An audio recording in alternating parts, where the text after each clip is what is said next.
So it's pretty common knowledge that you should not be grocery shopping when you're hungry. And I feel like the same recommendation could be given for dating. You should not be dating if you're lonely.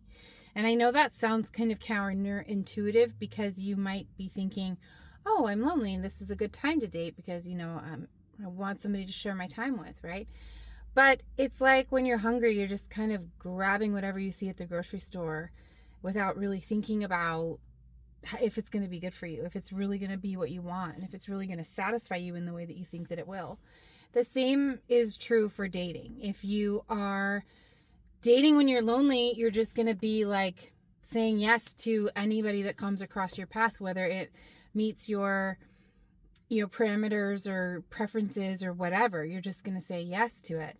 And I've known this for a while, but I've been intentionally single / celibate for a while now. I think I'm coming up on a year and a half, maybe a little bit over that. And it's definitely a different space to be in when you are like perfectly content and happy being single. You react differently to people who are interested in dating you. And probably the best example is like a couple weeks ago, I had a guy reach out to me through Facebook Messenger. He was very polite over Facebook Messenger, said that we had connected several years back on a dating app.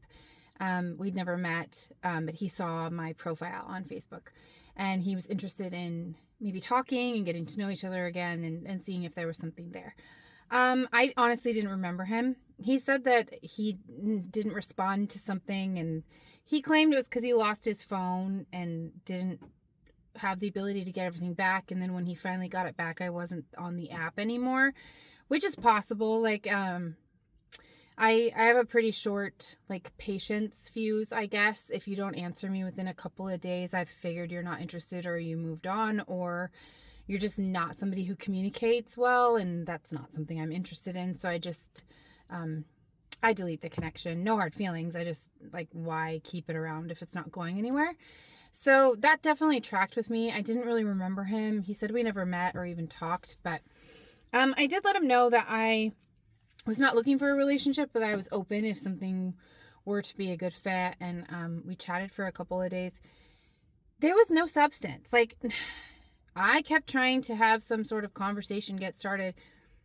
No, nothing. I mean, it was just like one word sentences, quick responses, like what, like, you're the one that reached out to me. And he kept asking me to meet him and do this and come here and do that. And I told him flat out, I said, I'm not even interested in meeting you until we can hold like a good conversation over text.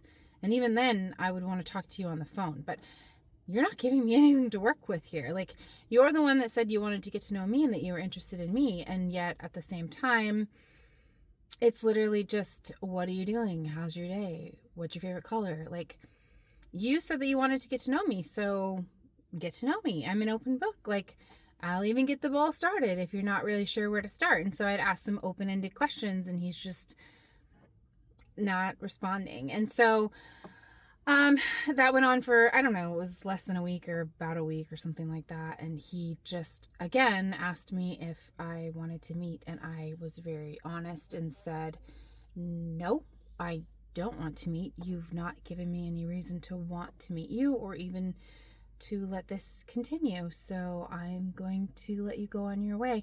And he took it well. He was very respectful about it. He's definitely a gentleman. So no hard feelings there, no worries at all. But it did get me thinking, that's the first time I have been able to be in that situation and literally have no anxiety, no worries about what they might be thinking or if I might be offending them or if I'm missing out on an opportunity by letting them go. And I think that's the biggest reason that many of us stay in subpar dating situations is because we think, yeah, this isn't really right, but it's not bad either. And what if I don't find anything better?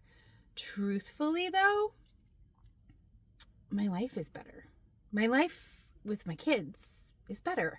So why would I want to go into a subpar situation and diminish what I already have that's going so well. Like, that doesn't make sense. It's crazy. My perspective has like completely shifted after all this time of being intentionally single.